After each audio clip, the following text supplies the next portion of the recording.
Hello and welcome to another video review. This is the Elder Scrolls Adventures Redguard for PC. This is an action-adventure game developed and published by Bethesda Softworks and released in 1998 exclusively for DOS, which was rather strange considering that there were several versions of Windows out by that point, and 3D accelerator cards were also a thing, so it's surprising that they didn't bother with a Windows 95 version. Regardless, it was the first game in the series that was actually directed by Todd Howard, and it went on to get a fairly mixed reception for the most part. This was partially due to its radical departure from the established norms of the Elder Scrolls series, it of course being a straight-up action-adventure game as opposed to a sort of role-playing game or a dungeon crawler like the previous games were, but also because even if you take it only as an action-adventure game, it still has quite a few problems. So let's go ahead and start delving into this thing and finding out what exactly we're dealing with here, and how this works as a spin-off of the Elder Scrolls series. And like always, we'll go ahead and start with the presentation, which, unlike the previous games in the Elder Scrolls series, is entirely in 3D. This was the first game in the series to be full 3D, as opposed to the likes of, say, Daggerfall or Battlespire, which were only partially 3D. But it's not used to particularly great effect here. It does have 3DFX acceleration available, but obviously with more modern hardware that's a bit tricky to get working properly, especially considering that this was originally a DOS game, and even though it came with a Windows 95 installer, it still ran only in DOS mode. This means that it does run in a pretty low resolution, and it also has some pretty severe frame rate issues. Back in the day it was a bit smoother, but running it in DOSBox on modern hardware, it's not completely compatible with DOSBox. So you do notice some performance drops here and there, although they are relatively consistent with what you would have seen back in the day as well. The game never really ran all that well to begin with, even on the original hardware of the day. Though luckily, it is considerably less buggy than Battlespire was, so at least it's got that going for it, although it does certainly have its fair share of glitches as well, most of which aren't particularly severe and are relatively easy to fix if they are more severe. So what do you get in terms of those visuals? Well, it's a pretty typical action-adventure game of the mid to late 90s in that it's got very blocky modeling, it's got very low-res textures, and the animations tend to have fairly low frame counts and end up being rather janky. But it kind of has its own charm to it as well, because you gotta remember, this was kind of the transitionary period between 2D and 3D, and they hadn't really nailed down everything yet. But they certainly made an effort, and it did pay off back in the day, although it definitely has not aged well at all. But then once you get past the visuals, you move into the sound design, and that's where things get a lot messier, because this is a fully voiced video game, much like in the case of Battlespire, where every NPC has full voice acting on all of their lines. And nearly all of the voice acting is absolutely terrible. Now note I say nearly all because there are a few voices here and there that are at least tolerable. I mean, Cyrus is voiced by Michael Mack, who would later go on to voice the male Redguards in Morrowind and Oblivion. But he's pretty much as good as it gets in terms of the voice acting for this, and he only does an alright job here, so that should tell you something about the general quality of the voice acting. And if you don't believe me, I mean, just have a listen. We doing out so far from town?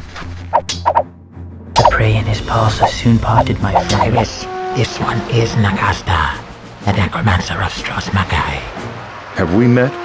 The contractor informed It's been around since the days of Facade, and no one seems to know much about them. When they came ashore, it was fire and sword in the old quarter.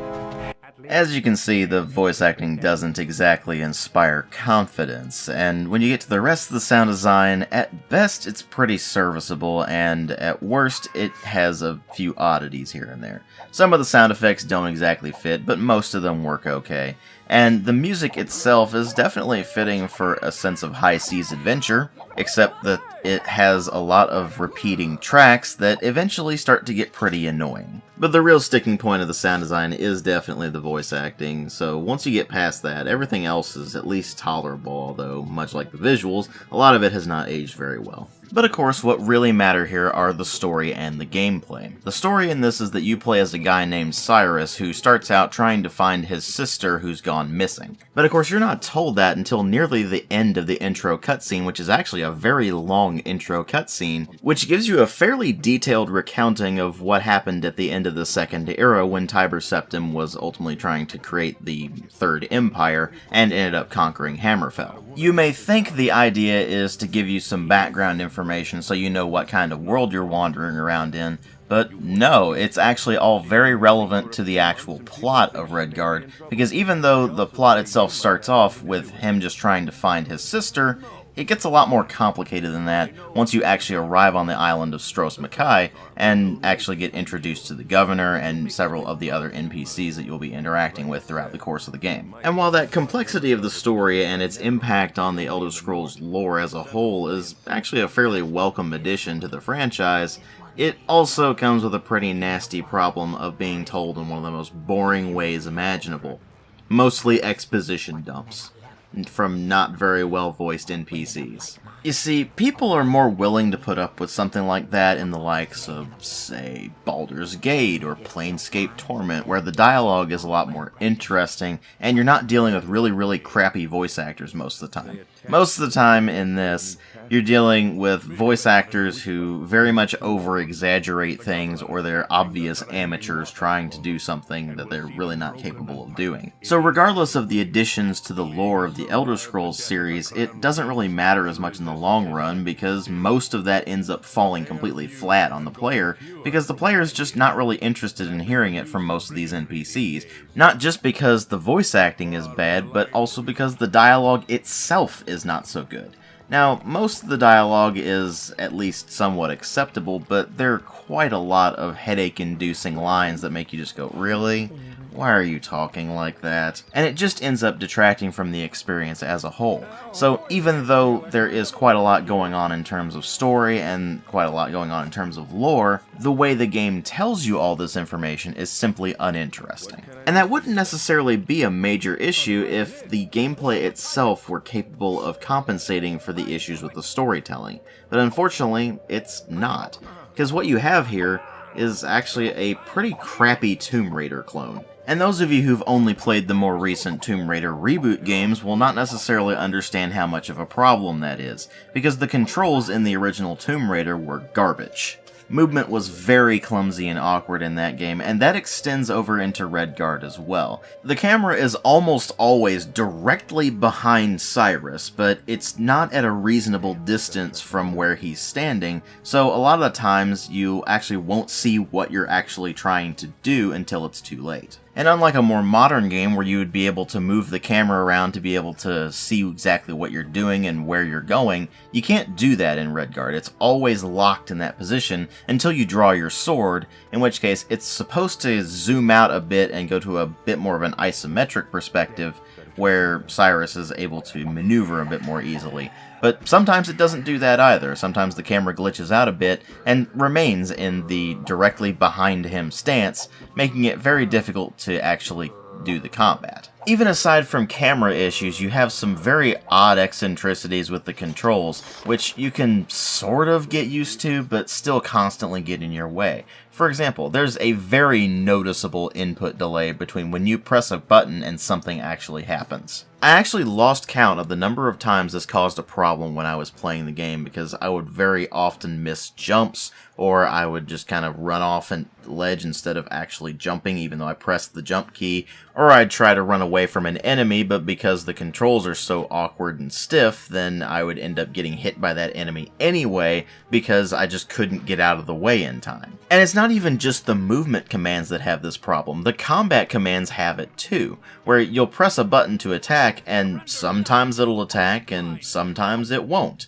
It'll just randomly do whatever it feels like doing, which gets extremely frustrating because when you actually try to consider what the game's doing, it's actually not a very difficult game. It's just that the controls constantly hinder you whenever you're trying to do what you need to do. I mean, it's certainly not the worst control scheme I've ever used, but it's pretty bad, and it actually ends up being a massive detriment to the game as a whole, because the rest of the gameplay is really not very good. You do have to solve the occasional puzzle, although none of them are particularly interesting, and you do have to pretty frequently fight enemies, which gets very tedious very quickly, because the combat system basically consists of flail around like an idiot until eventually things fall over. I think they intended for it to be a bit more complicated than that, but that's what it ultimately ends up being, because the game doesn't give you any sort of tutorial on how to do it. In fact, it gives you no tutorials at all, so you have to just consult the manual for everything. And when you consult the manual and you go around and you start fighting things, you find that you can pretty much just flail around and eventually you'll win every fight, because the AI is really not very good in this game. Sometimes they'll be able to get the upper hand in a combat situation, but the vast majority of your deaths in this game are going to be from environmental hazards because your controls are just behaving so poorly. Hell, even something as simple as using your inventory is a chore, because you have to cycle through each individual item manually, and then eventually when you find whatever item it is, you select it, and then you use the action key to use that item somewhere in the world. And you have to do this every single time you want to use an item, except for the sword. You can press a button to simply draw your sword, but that immediately selects the sword as the item you're using, so if you really needed an item, then you gotta cycle right back to it. It gets very tedious very quickly, and while you can pull up an inventory screen, you still do have to manually move the cursor over to the specific item you want and select it. So regardless, the inventory selection is always going to be a chore. And really that describes everything in the game, from just the simple things like combat, even to something as simple as moving around, not just because of the controls being crap, but also because of the movement speed itself being a very sluggish, almost leisurely jogging pace at absolute best. Or even extending on up to the more important stuff like solving puzzles or being immersed in the story and the lore. It doesn't matter what you're doing, it all ends up being tedious and ultimately just boring at absolute best, and frankly pretty infuriating at worst, particularly with regards to controls and such. Even for its era, Redguard was one of the weaker action-adventure games out there, and now that it's several years down the line and it's aged very poorly, there's really no reason to take a look at it, other than simply as a historical curiosity of what they do when they spin off of the mainline series of Elder Scrolls. That's not to say that the lore it adds to the Elder Scrolls isn't necessarily interesting, it's just to say that the way it tells it means that you'd frankly be better off just reading what happens in the lore of the Elder Scrolls, as opposed to playing a video game where they actually introduce it. Because all you're really going to get out of Redguard is one of the weaker action-adventure games of the mid to late 90s, and even if you do want to put up with the core gameplay problems and the core issues with the storytelling because you're just that much of an Elder Scrolls fan, good luck getting it running properly on modern hardware, because even with the GOG installation, which is pre-configured, and it's a pretty decent configuration I might add, you'll still run into some problems. There's some slight tweaks you can make to the DOSBox settings to get it to run a bit better, but you're never really going to have the experience that you would have had back on an actual computer in the 90s, and even on an actual computer from the 90s, it wouldn't necessarily work properly all the time either. It still has its own fair share of glitches, although definitely not anywhere near as bad as Battlespire. But they're certainly annoying nonetheless, and it has some pretty severe incompatibility issues with DOSBox that are kind of a crapshoot as to whether or not they're actually going to come up during your course of play. You'll hear some people play through the game without any problems at all from start to finish on DOSBox, and then others can barely even get the thing to run. While I was making this video, in fact, I couldn't actually get past the first fight in the very beginning of the game when you're on the ship, and I had to reinstall the game completely and tweak the DOSBox settings again to make sure that it worked past that. It was very strange, I don't know what caused it, and the worst part is I haven't been able to replicate it since, so I don't know if it was just some weird fluke or not, but regardless, it has compatibility issues, it's difficult to get running properly, and even if you do manage to get it running, it's just not worth playing in the long run. I'll still have a link in the video description box where you can pick it up on GOG if you are interested, but again, I simply can't recommend it. There are better options for action-adventure games out there, and if you're a fan of the Elder Scrolls lore, just go and read the lore in the wiki or something, because the way they present the lore in the Elder Scrolls Adventures Redguard is simply boring. Thanks for watching.